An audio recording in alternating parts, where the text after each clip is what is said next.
What's up, guys? Did you know Extreme Gear can drift in a straight line? I just got to B rank with this one weird trick.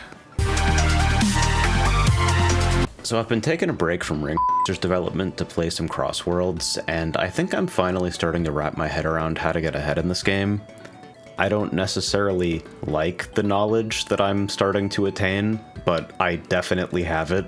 I've only been in Legend for a couple of days, but it is immediately obvious to me how the raised standard of play represents a challenge for a lot of sets that are trying to do traditional racing things like actually stay in front of your opponents. A lot of people have been talking about this in kind of binary terms, like either you're running a drift kit build or you're running item kit item swap. I think the reality of the situation, though, is that the reward structure of races gives anyone, regardless of gadget set, an incentive to do what could generously be called a timed overtake, and what could not so generously be called fucking bullshit.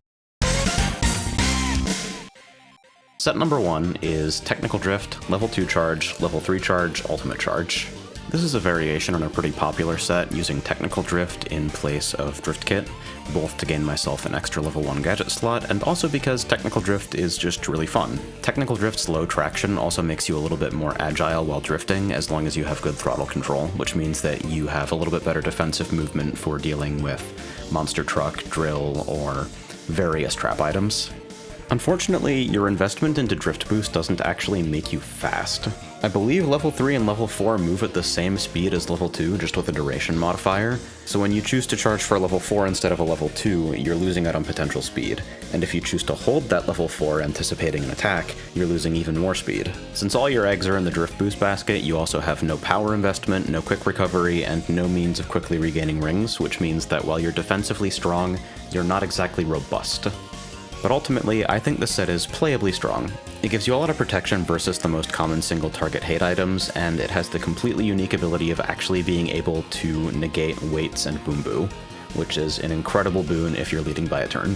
So it's probably pretty balanced that it can't get too far ahead, right? Well, we'll see. Set 2 is Ring Gain Boost, Slipstream Bounty, and Quick Recovery, and I suggest you pick a handling car so that you can pretend that your driving actually matters. Slipstream is already a strong overtake system, but when you add Ring Gain Boost, it basically becomes guaranteed. Now, this set isn't very good at making progress versus isolated players, because once you pass them, your Slipstream turns off and your speed goes away.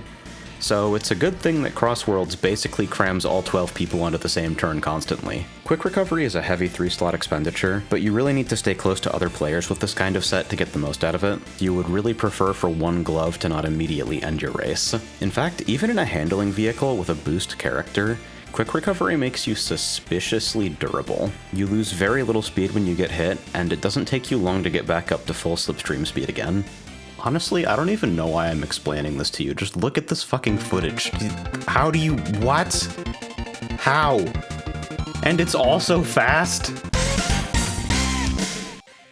Set 3 loses Quick Recovery to add Wisp Chance up, Level 2 Charge, and Extended Slipstream. You might see Wisp Chance up and think of it as an overt sandbagging strategy, and you are mostly correct, but really look at this footage for a second. I've been holding this drill and laser since the start of lap 2, but this is not a last-minute overtake from 11th to 1st. Almost all of the work here is being done by Extended Slipstream, Ring Gain Boost, and Level 2 Drift Boosts. The items in my item slots are actually the least important part of this sequence. So if that's the case, why the fuck do I even have a drill in the first place if you don't need it to make comebacks?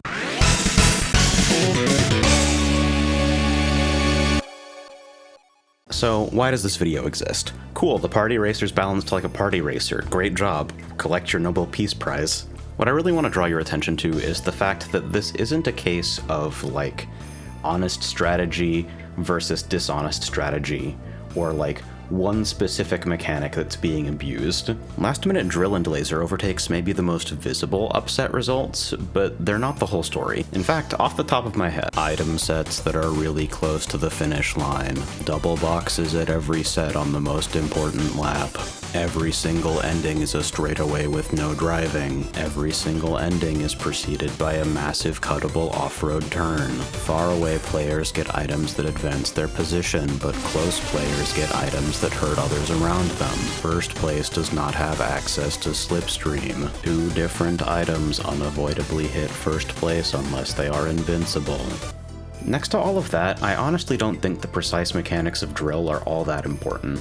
Even my sets that are trying to play towards the front of the pack, that really want to front run, because front running in this game is actually a lot of fun, well, they would usually prefer to be slightly farther back with a boost item. Like, honestly, look at this and tell me you'd rather be here instead of here. I don't fucking think so. And like, the developers know all of these things. They all come off as extremely deliberate choices in service of creating races that are vulnerable to upsets. Also, I'm pretty sure that Dark Chow is only in the game to make trying to drill Sandbag really frustrating. I'm enjoying the game, but I don't really agree with the way that they accomplish that. And that probably doesn't matter, because this game beat the shit out of Transformed, and everyone on every single social media platform is screaming about how it's the most based thing ever. So probably I'm just like slightly to the right of the target audience, and I can just enjoy the handling model while accepting that race results are kind of just extremely fake. And like, it's not like you need to win to enjoy the handling model. You don't even need to win to rank up. I'm in Legend 8, and I'm pretty sure I would still be climbing if I was averaging 9th place. So is there a message to this? Is there a point to any of what I just explained? Well, number one, I think it's cool when we have a better understanding of the things that we care about. And number two, I think you probably shouldn't take CrossWorlds race results too seriously. Because whether or not you run item kit, every set is a secret sandbagging set. Anyway, I'll see you in 10 hours when I'm raging about Festival.